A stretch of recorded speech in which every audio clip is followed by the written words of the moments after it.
Dengue রোগীর চাপে তিল ধরার ঠাঁই নেই বরগুনা জেনারেল হাসপাতালে। ২৫০ শয্যার এ হাসপাতালে শুধু ডেঙ্গু রোগী ১৮৭ জন। ইতোমধ্যেই জেলায় ২,০০০ অতিক্রম করেছে ডেঙ্গু রোগীর সংখ্যা। গত ২৪ ঘন্টায় ৫৭ জন নতুন করে ডেঙ্গুতে আক্রান্ত হয়েছেন। এ নিয়ে জেলায় মোট আক্রান্তের সংখ্যা ২,১০৫ জনে দাঁড়িয়েছে, আর মৃতের সংখ্যা দাঁড়িয়েছে ২০-এ। ৬ দিন ধরে আক্রান্ত, প্যারাটিং প্রত্যেক রোজ কমতে আছে। খাতে গেলে বমি আসে, জ্বর, দুর্বল শরীর। এই উপসর্গগুলো দেখার পরে আমি ডেঙ্গু টেস্ট করাইলাম। টেস্ট করার পরে আমার ডেঙ্গু পজিটিভ আসছে।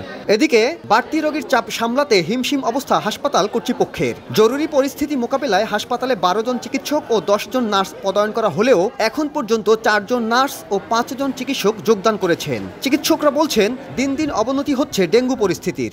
বরগুনা অবশ্যই হটস্পট, কেসও বেশি, উন্নতি হচ্ছে না, অবনতি তো আমাদের কেস প্রত্যেকদিনই বাড়তেছে। এদিকে বরগুনায় ডেঙ্গু আক্রান্ত রোগীর সংখ্যা বৃদ্ধি পাওয়ার কারণ অনুসন্ধানে কাজ শুরু করেছে আইইডিসিআর। সাইফুল মিরাজ, সময় সংবাদ, বরগুনা।